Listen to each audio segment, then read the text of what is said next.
I think your video just wanted to point out that animals in captivity is cruel. Animals should be in the wild. I assume that was your point. This is to some extent true. The best place for animals is their wild habitat, but with their wild habitats being so threatened all around the world, and very often in the poorest countries, I think this is unrealistic, and in some cases the best place for animals is in captivity, or the second best place for them really.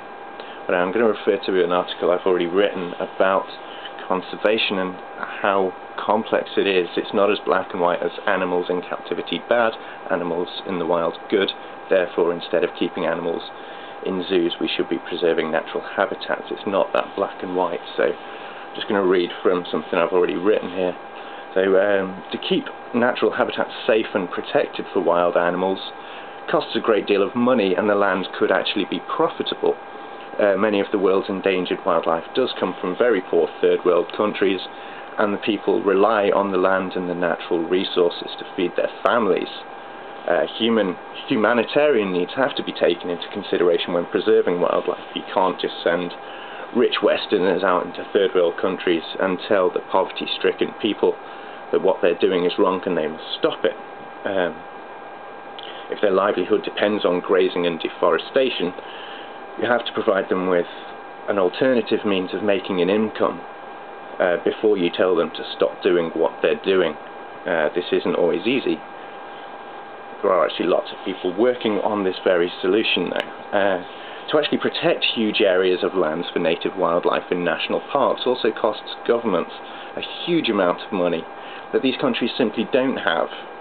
If the land is profitable for farming or logging, etc., this will create revenue that these governments desperately need. I'm sure you're against hunting for sport, so am I, but this is exactly what South Africa has done to create the money needed to protect the enormous Kruger National Park, which is an area larger than the country of Wales. Birdwatchers and safari tourists alone don't bring in enough money to protect this land from poachers and farmers. Hunting permits for the neighbouring game reserves bring a huge amount of money to the government, which they reinvest into conservation of the natural habitat and their native wildlife in the national parks.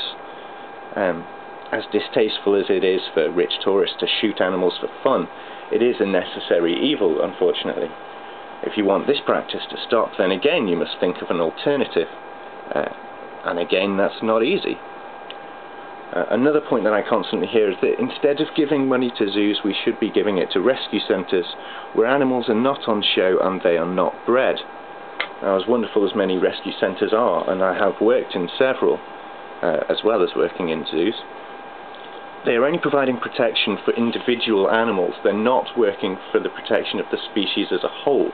The animals that are rescued are given a better life than they maybe would have if they were pets, performing animals or research animals, but they're not actually benefiting the species as a whole for future generations.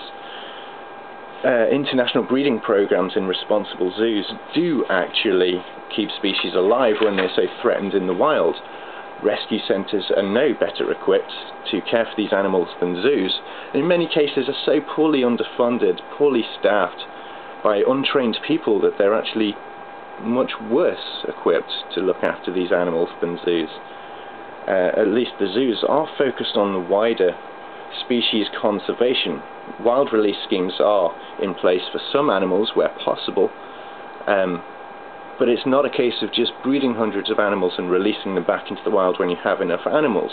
I've said before, the natural habitats aren't protected, so releasing them back into the wild, the conditions have to be perfect, and they have to be safe, and they have to be protected.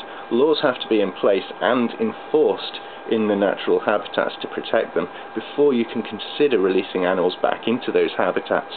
So the safest thing to do is often to keep them in captivity. Where are we? Wild release schemes are much more of a 100-year plan than they are an immediate solution. So what we must do is keep threatened animals in captivity, do what we can to preserve their health and natural behaviour, keep working to find viable solutions for the myriad of difficulties in preserving natural habitats and keep pressure on governments to actually protect their native wildlife, whilst at the same time providing alternative means of income for their native people. These are the things that zoos and their conservation programs, responsible zoos, are doing.